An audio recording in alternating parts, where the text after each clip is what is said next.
Brought to you by DK Audio. DK Audio presents The View from Down Here, Life as a Young Disabled Woman by Lucy Webster. Read by Lucy Webster and Nicola Chegwin. The view from down here.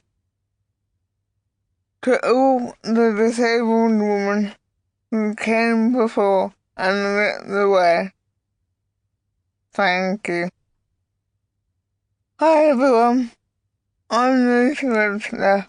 I wrote this book, The View from Down Here, about my life as a young disabled woman. I just wanted to let you know that I won't be narrating this audio book myself, because it would be too exhausting and we don't want that. Instead, you get to listen to a brilliant professional bring these stories to life. I hope you enjoy. I am excited to be narrating Lucy's audiobook. While my experience is different to hers, I feel honoured to read it here on her behalf and share Lucy's story with you. Chapter 1. Existing in the World. Let me tell you about at the time a bouncer wouldn't let me into a club because I use a wheelchair. No, really. Let's start with some context. It was a Saturday night and my friends and I had headed out to Clapham to drink cocktails. We'd checked online that the bar was accessible. It even had a disabled loo. Success! We'd had a couple of drinks and were having a good time, but the bar was closing and we didn't want to head home. We wanted to dance. So against my better judgment, I started Googling accessible clubs in South London, and what do you know? There was one just up the road. Bingo, I thought. For once, it wasn't raining, and as we meandered down Clapham High Street, we could see a short queue of people shuffling into the club. As ever, the rope line separating the queue from the rest of the pavement was too close to the wall for my wheelchair to fit through.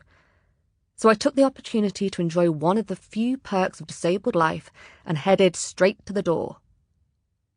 And then the trouble started. "We can't let you in your chair," a bouncer said, as if this was the most casual statement in the world. In that first split second, I thought he was telling me that my information was wrong. After all, most clubs in London aren't accessible, and online access information is extremely unreliable, so it wouldn't have been a surprise if the promised lift turned out to be mythical. Still, "we can't let you in" was an odd turn of phrase, so I asked him to explain what he meant. It transpired that the lift did indeed exist and it was working, but the club was busy, he said, and he just wanted to keep me safe. I was momentarily a little taken aback. I'd been refused entry to clubs before, but always because they'd assumed my access needs. Such open and blatant discrimination was rare.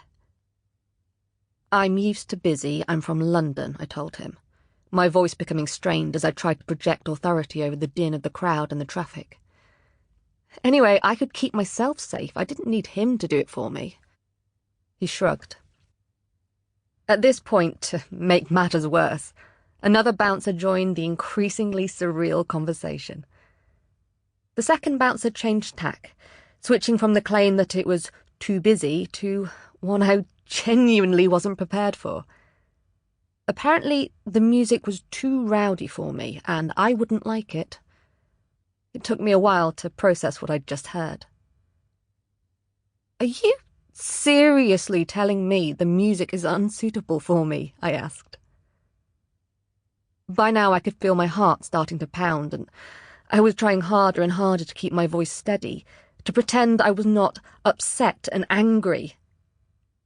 Any show of emotion would only have played into these two strangers' view of me as a vulnerable woman in need of protection. The first bouncer quickly got bored of our back and forth and wandered off to simpler duties. Bouncer number 2 continued to look at me with a Sample complete. Ready to continue?